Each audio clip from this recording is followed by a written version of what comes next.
Everyone who received a miracle, for example, there were many blind men in Israel in those days, but one kept on shouting and persisting.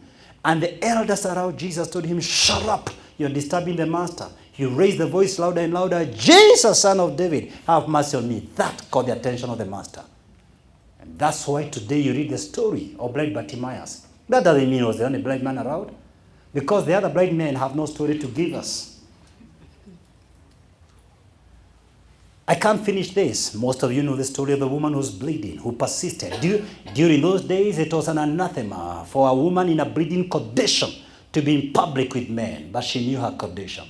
She pressed through the crowd. Many people are touching Jesus, but there was a faith touch. If you go to the Old Testament, one by one, everyone who came to God came by faith. Let me tell you 3 things about Abraham. 1, he believed God for a city he had never gone. A city in New Testament saying, whose builder and architect was God. He just followed a command. 2, he believed God to give him a child when he was past the childbearing age. Most of you, after 45, you think you're past that age. Here I'm talking 90 years plus. 3, he reasoned that if I sacrifice this boy as God has commanded me, he's able to raise him up again from the dead. And that made him to be accounted for righteousness. He was a sinner like you, and the Bible does not cover up for his sins. He's a man of faith because he took God at his word. Another character who was a serious sinner, Jacob. He sinned like you and me. He wrestled with God after calling his brother, after calling everyone around him, and I can't let you go until you bless me. That's faith. He persisted. Centuries later, we see a shepherd boy with a sling. All the well-trained soldiers of stature feared for their lives, but a shepherd boy by faith confronted the giant. And God is touched by faith. How many of you here have ever touched God at any given moment since you were born? That you dared believe God for something until God said, I think this boy means business. Until the Father told Jesus, the Holy Spirit said, just let's go over there. That girl means business. Most of you listening to me here have never touched heaven at all. Because you believe God for a glass of water day in, day out. You've not dared believe great things. And Jesus said nothing will be impossible to the man who believes. One more, last one. We read of a story of a man who began to pray and to fast for God to answer his prayer. But the answer was not forthcoming. Day 1, day 2, day 3, week 1, prayer and fasting, week 2, week 3. On the 24th day, an angel appears. Oh, Daniel, man of valor, from the very first day you began to seek God, God heard and answered your prayer. But there's another dimension you don't seem to understand. There is another world. And until you persisted in prayer, I wouldn't be here. But because you persisted, God sent Michael, the archangel of war, to rescue me from the prince of Persia. There's another realm that holds your prayers and can only be broken through persistence. Faith is the ability to hold on. And I dare you today, appropriate your faith. How do you do that? You take a step. If you're trusting God for a house in a gated community, start looking for it right now. If you're trusting God for a car, go to the internet right now. Start checking it. Start taking a step towards it. Don't just talk about it. Take a step. Doc, are you real? Does this thing work? I have too many testimonies. In the interest of our time, let me just share one. My daughter in her class 1, her name is Ivy. She was 5 years of age. She got 0 out of 50 in Kiswahili, which translates to 0% in Kiswahili. You need to understand what that means to me because I was busy motivating other children to succeed in academics.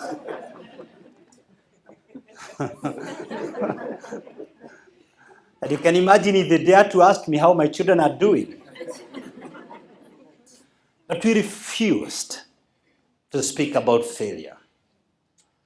And I have made my kids confess from the moment they began talking, we are the most positive family on this planet. We are the most inspired family. They repeat over and over and over again.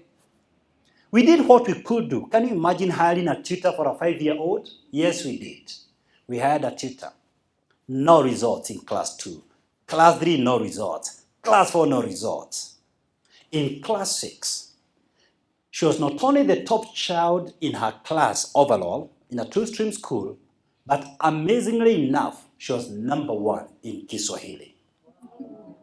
Now she's in year 9, and there are some 4 subjects she doesn't compete with anyone. I'm not discussing here about competition among kids. I'm just trying to give you an example of studying with a prayer for many years until God answers it. Don't give up on your son.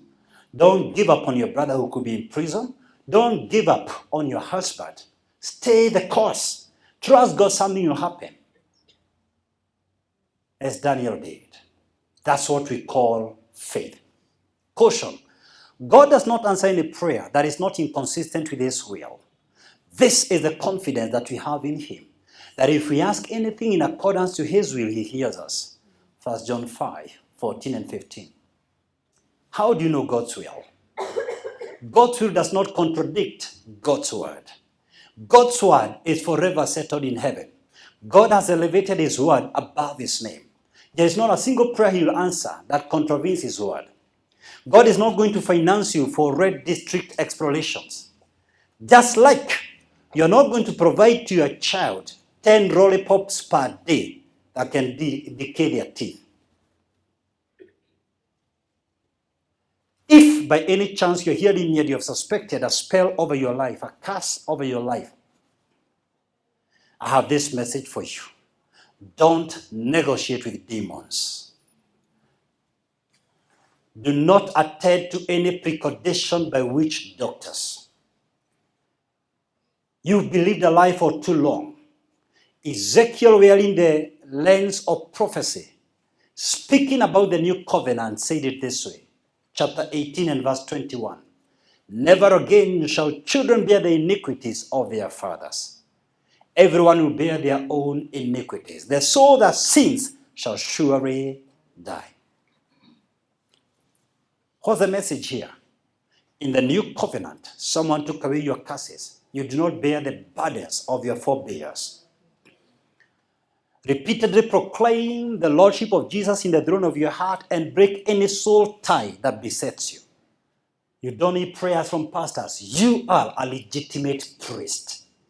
You may want to do so, and there's nothing wrong with it, to team up with another person's faith. But if you know who you are, you can break it on your own accord.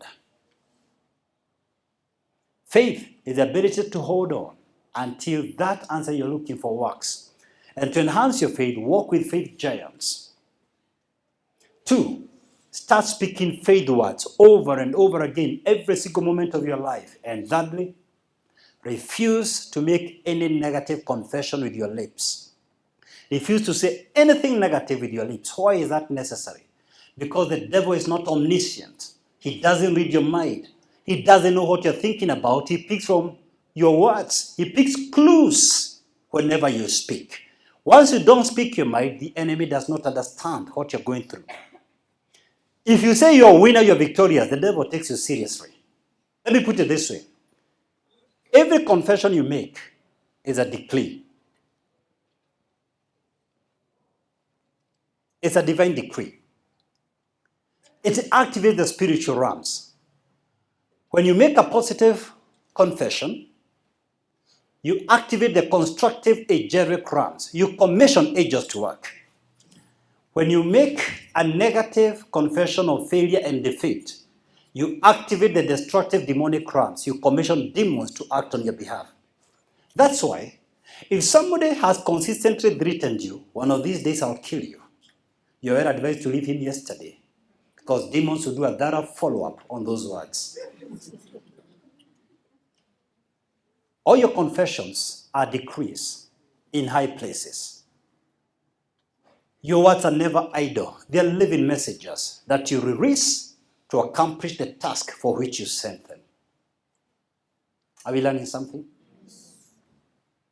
Law number 5, and the last one. The law of correspondence. The law of correspondence states that in the great scale of life, there's a perfect harmony between the outer world and the inner world.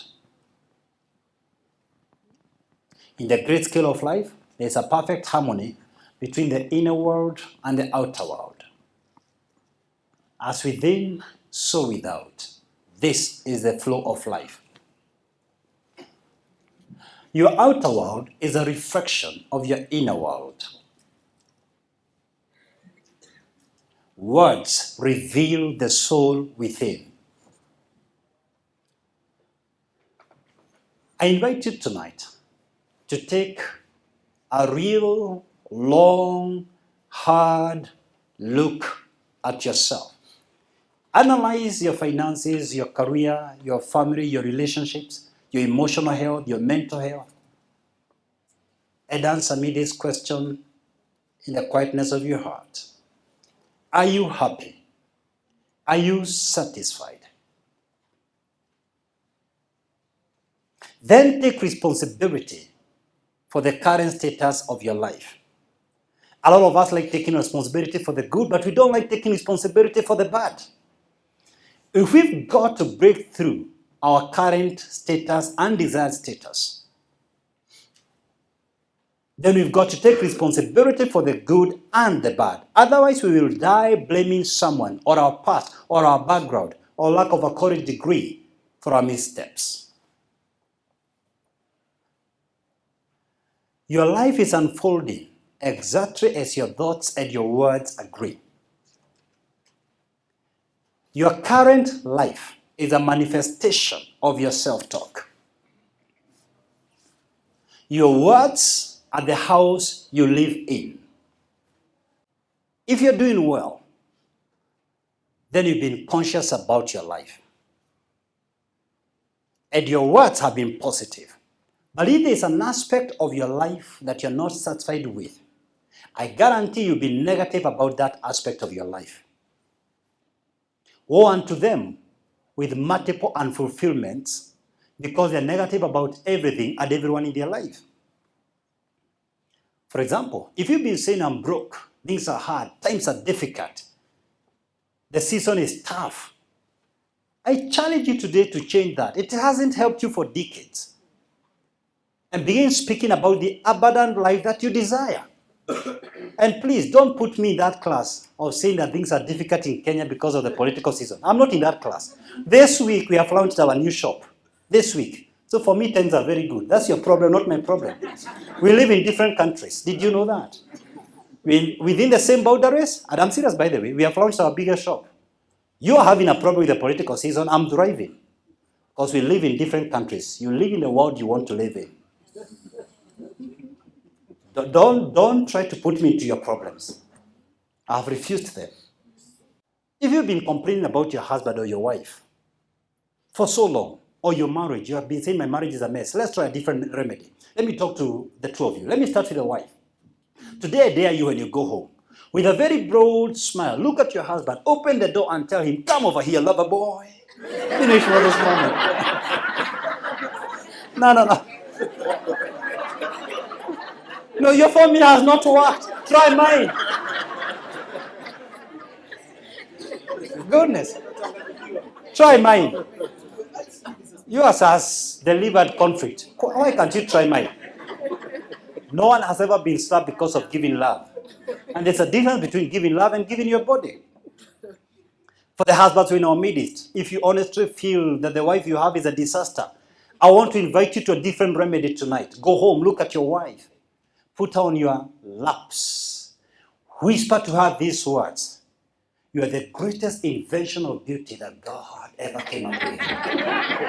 Yeah, please trust me. Try my formula.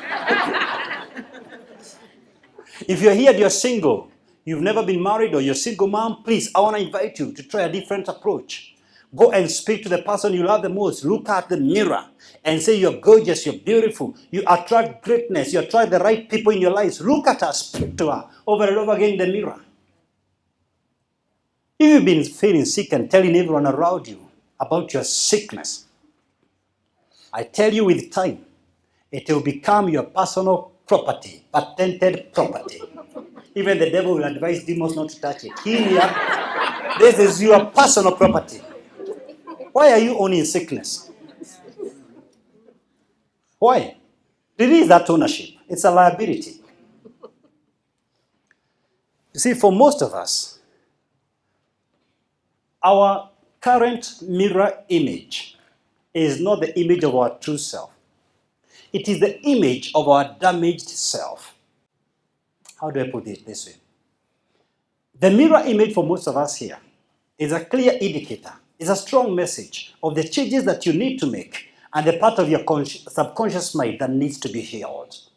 For example, if you keep saying, I am fat, I'm in bad shape,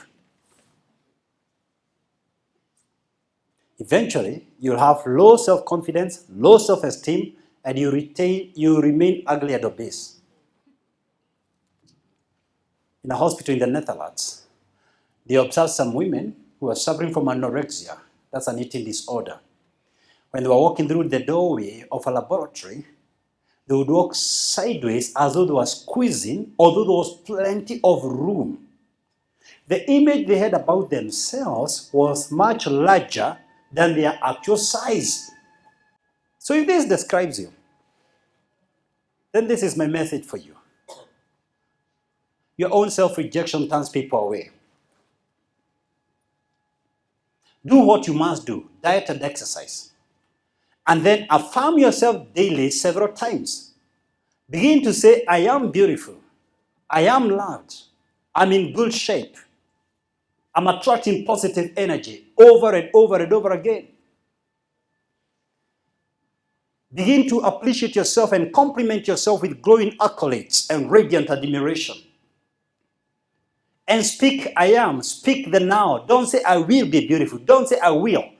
I will describes an elusive future state. When you keep saying about the now, it becomes a reality. Be definite, be certain, be firm. Vocalize your dreams as a fact. And never vocalize your failures and defeats and luck. But vocalize the solutions, because indeed, the solution does exist somewhere in the universe. Speak in the affirmative present tense, for in the higher worlds, there is no time. Time doesn't exist. So affirm yourself in the affirmative present tense, as though you already have it. Every time I'm preparing a message to present to you folks, I look at myself and say I'm preparing the greatest message since Jesus left the earth. And I even make my lover girl repeat those words until she runs away from me. Now, this is not a joke. This is exactly what I believe. It is possible in the current, 99% of people on this planet don't know me.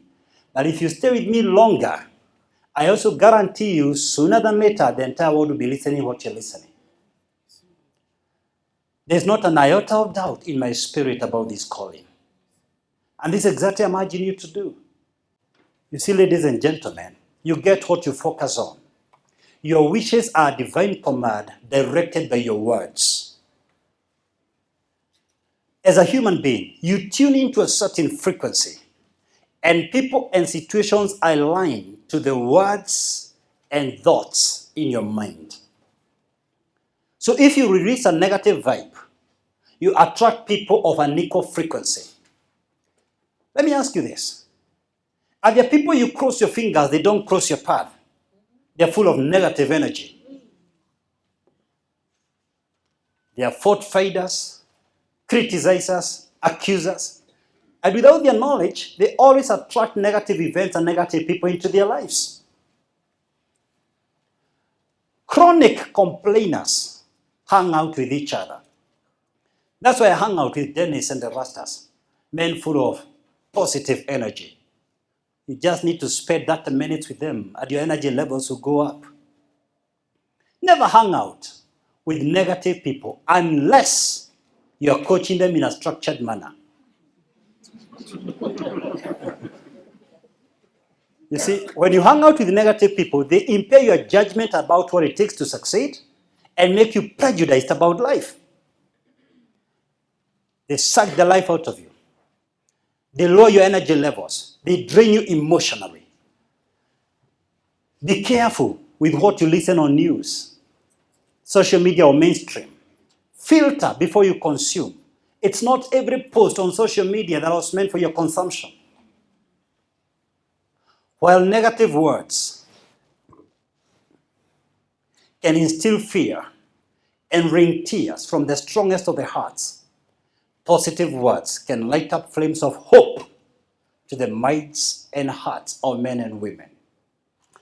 Every single program in Sense 101 Life Club, every single article shared, every single message released, every single book written is all meant to equip your inner person, to change your inner reality, so that you can change your outer world. If you have missed this singular truth, you have lost in entirety the meaning of becoming my student of life. And for those of you, I have many books, but let me mention one. For those of you who are going to pick this book in relation to our message today, The Power of the Spoken Word, I'll autograph it for you. So allow me to close with those very familiar but timeless words.